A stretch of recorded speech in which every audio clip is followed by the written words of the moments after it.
Ini hari Kamis 19. Tanggal 19 September tahun 2024. Jadi kami mendampingi teman-teman jurnalis, khususnya jurnalis video yang kemarin kena ancaman dari ajudannya Atta Halilintar ya.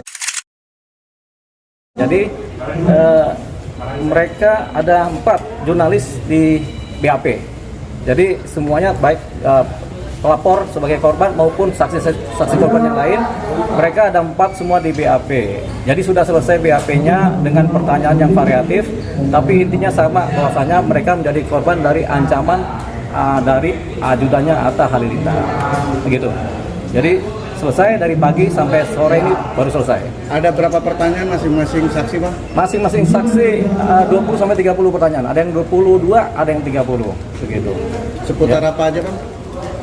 Seputar mengenai tempat kejadian perkaranya, kejadiannya, kemudian bagaimana mengancamnya, kemudian apakah merasa terancam, kemudian apakah merasa terganggu, apakah merasa bekerja sebagai pers kemudian dibatasi, itu pertanyaan. Begitu. Nah, buktinya pertama saksi ya, karena saksinya ada 4 nih langsung nih, jadi clear kesaksiannya, kemudian ditambah bukti video kejadian terjadinya pengancaman. Jadi sudah kita sampaikan dalam bentuk flash disk, sudah disampaikan ke penyidik. Gitu. Nah, jadi kemudian setelah di sini di BAP tentunya ada yang namanya meminta keterangan dari pihak sebelah.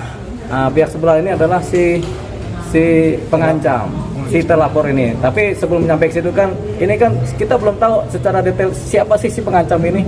Apakah seseorang pribadi swasta, apakah pribadi dari pejabat negara, kita belum tahu si pengancam ini. Makanya harus dicari ke sana. Namanya pun kita belum tahu. Jadi untuk sampai ke sana tentunya karena si terlapor ini terkait dengan sebagai ajudannya Atta Halilintar, jadi tentunya yang akan dipanggil berikutnya adalah Bung Atta Halilintar.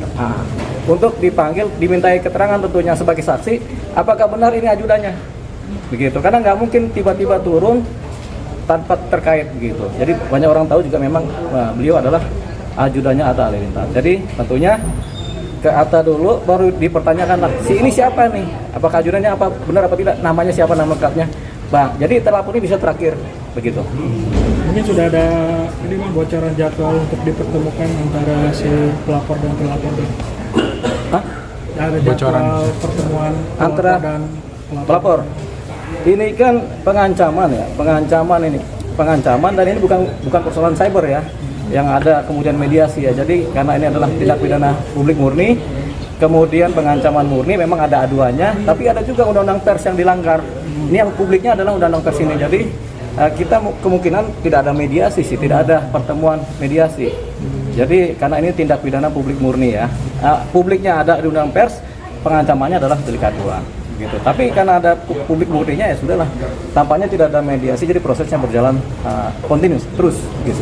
Bang, berarti setelah pelaporan kemarin itu tidak ada etikat baik sejauh ini Bang ya, dari pihak Halilintar atau dari ajudannya itu? Tidak ada, tapi memang ada cerita di mana terlapor kemudian minta maaf secara mandiri ya, ke medsos ya. Tapi itu kan permintaan maafnya juga ya begini.